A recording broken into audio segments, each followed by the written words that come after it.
For those of you that are too young to recognize this image, let me explain it to you.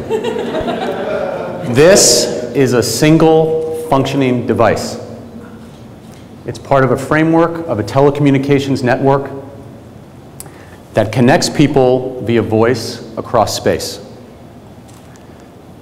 This, as you know, is a multifunctional device that combines that telecommunication network with additional functionality that provides convenience, comfort, and pleasure, or amenities, in the form of applications, or as we like to call them, apps. What I'd like to do is talk about the transformative power of design in combining amenities with infrastructures, specifically as they relate to the post-war American city like our city. I asked myself the question, why do we expect better design from our phones than we do from our city? Now, amenity can be defined as those things that bring comfort, convenience, and pleasure. And infrastructure can be defined as a system of public works of a country, a state, or a region. So I want to present to you what my research is about, which is the integration of what I call amenity infrastructures, or the system of public works of a country, state, or region that provides comfort, convenience, or pleasure. Now, the public realm of most post-war American cities exists as two forms of public works: parks and streets. So let's begin with parks. Now, like another great story or other great stories, this one begins with a flood. This is an image from 1966 of the flood conditions of Indian Bend Wash that runs down the spine of this city, Scottsdale, Arizona. During this era, Congress passed a proposal by the Army Corps of Engineers to mitigate this flood by building a large concrete culvert, similar to the one that we find in Los Angeles that's affectionately known of as the LA River. Now, had this happened, a large scar would have appeared in the heart of the city, and the demographics of Scottsdale might have been significantly different. But in 1964, the Scottsdale City Council approved a citizens organization called the Scottsdale Town Enrichment Program, or STEP.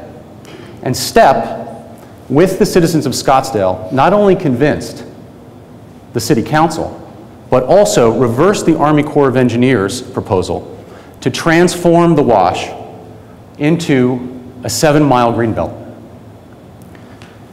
that dealt with the water mitigation, integrated that with a series of new amenities in the form of urban landscapes. Now, what's significant about this project, well, and what happened, is that it made for a much friendlier demographic. Now, the significance of this project is that it was the first federally funded open space project in the state of Arizona. And unlike the iconic public works of the past, it provided a series of applications that, like those on our phone, change and evolve with the emerging city. Things like pedestrian paths and networks, recreational parks, dog parks, which is my favorite program there, and yay, dog parks, and wildlife refuge and wildlife migration patterns. Now, the second public work of a post-war American city that is a public space are streets. This is another image, also from 1966, of 7th Avenue, just after the Arizona Department of Transportation widened the street to allow for more commuter traffic. This is an LA River approach to the flood of cars.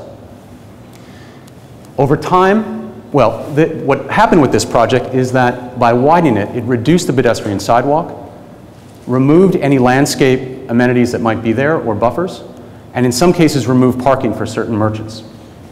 And over time, the strip began to decay.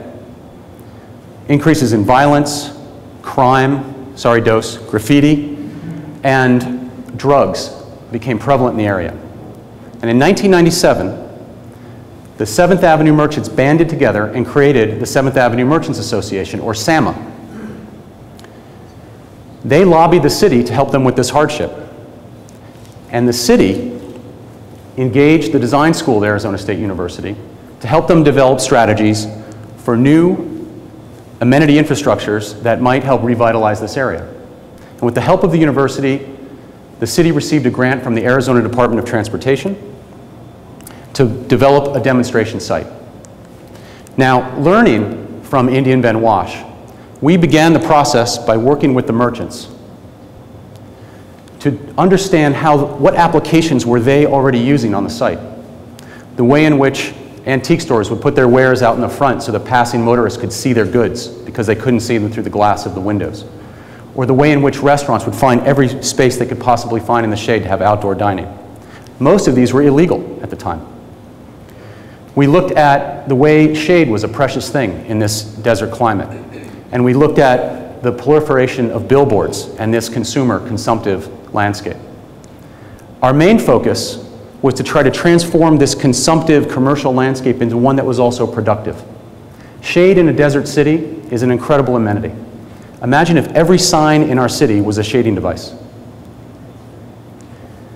We looked at all of the single functioning infrastructures that litter that landscape.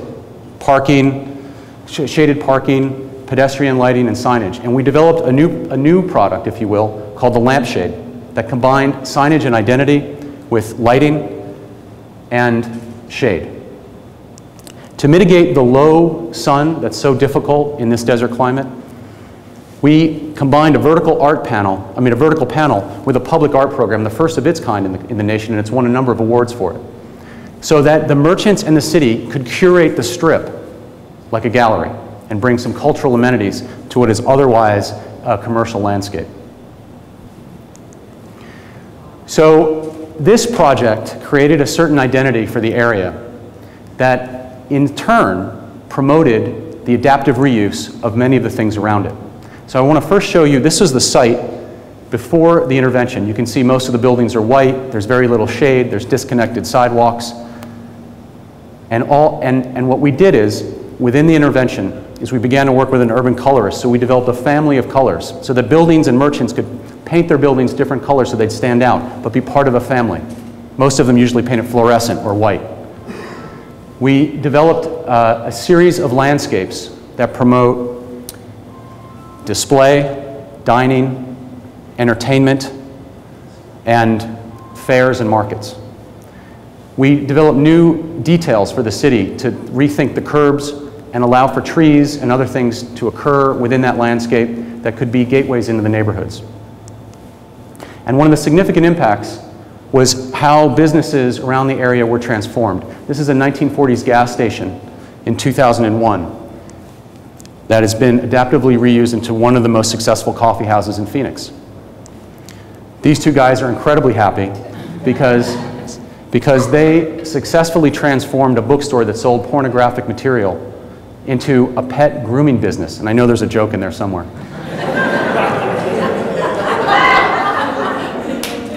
In 2005, our inaugural street fair had 200 people. And over time, it kept building. And in 2009, there were over 18,000 people at the street fair. 7th Avenue is a place. It's identifiable. People know it. They've created Third Thursdays and other things to relate to the First Fridays that also come to the area. While the merchants continue to figure out ways to use this landscape, and these are all mom and pop businesses, they continue to develop new applications. And this is one of my favorites, the shaded porta potty app during the street fair. Things that we could never have foreseen and how they might utilize the landscape. So despite the economic downturn, this project began in 2005, there have been some significant improvements to the area. It's the first business district overlay with an adaptive reuse ordinance in the city of Phoenix. That means that new businesses have a streamlined way of becoming merchants along the corridor. There's been a 25% decrease in vacant buildings. 30 new mom and pop stores have opened since the project began. And these are not crummy little mom and pop stores. 7 of these stores were named Best of Phoenix by the New Times. So, what I'd like to do now is talk about how design could transform a current crisis that we're dealing with, the flood of foreclosures. There's a national project right now that, if successful, will provide funding to replace foreclosed properties with new open spaces in the form of parks. Colleagues of mine at the university are working or collaborating with the city to compete for that funding, that federal funding, and if they're successful, they'll implement this project. This is a map of the foreclosures just within the city of Phoenix. Every red dot is a foreclosure. So you can see the magnitude of this crisis. But the opportunity in this crisis is not to create more isolated parks, but maybe to learn from Indian Ben Wash and think about how we might strategically find locations to link schools with recreational areas, to find an interconnected open space that becomes a whole that's greater than the sum of its parts. This new integrated landscape could provide a whole series of new applications that currently don't exist in the city. At the same time, reducing the negative impacts of urban heat island effect and on-site water retention, to creating new opportunities, Miguel, for urban agriculture and pedestrian paths and wildlife refuges. So this is interesting. It's a good idea maybe to think about the foreclosures, but we have another crisis that's looming over the city, and that's energy. This is an image from 2003 of the northeast coast of the United States when a massive blackout occurred due to a grid overload. 100 power stations shut down. Our current power infrastructure cannot meet the demands of our cities. What we need to do is think about how can design begin to simultaneously resolve the limitations of our power infrastructure while preserving the delicate balance of our desert ecosystem, and perhaps harness our greatest asset here, the sun. So, we propose that rather than building power stations on the edges of the city that require us to transport that over high tension lines, what if we developed a series of decentralized solar power plants that specifically work with each neighborhood, but that utilize the existing infrastructure of our streets? So I call these solar streets.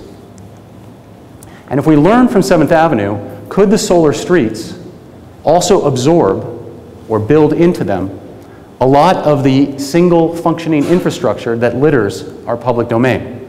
Street lighting, commercial signage, utility poles, and traffic lights, combined with a solar canopy that might provide an alternative vision of what our streets could be like in a desert city. They would provide power to the local neighborhoods.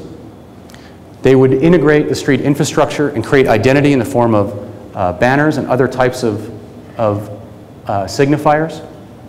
And they would provide lighting and shade for an increased public realm. What's important about this too is that the power companies could build the structures because they would want to have them in these locations. So if we combine solar streets with this new interconnected open space, we could have a network of sustainable landscape and public amenities that make our city unique and that provide and expand the number of applications of our city. Okay, so now that we've created the most sustainable city in the world, how do we leverage its assets?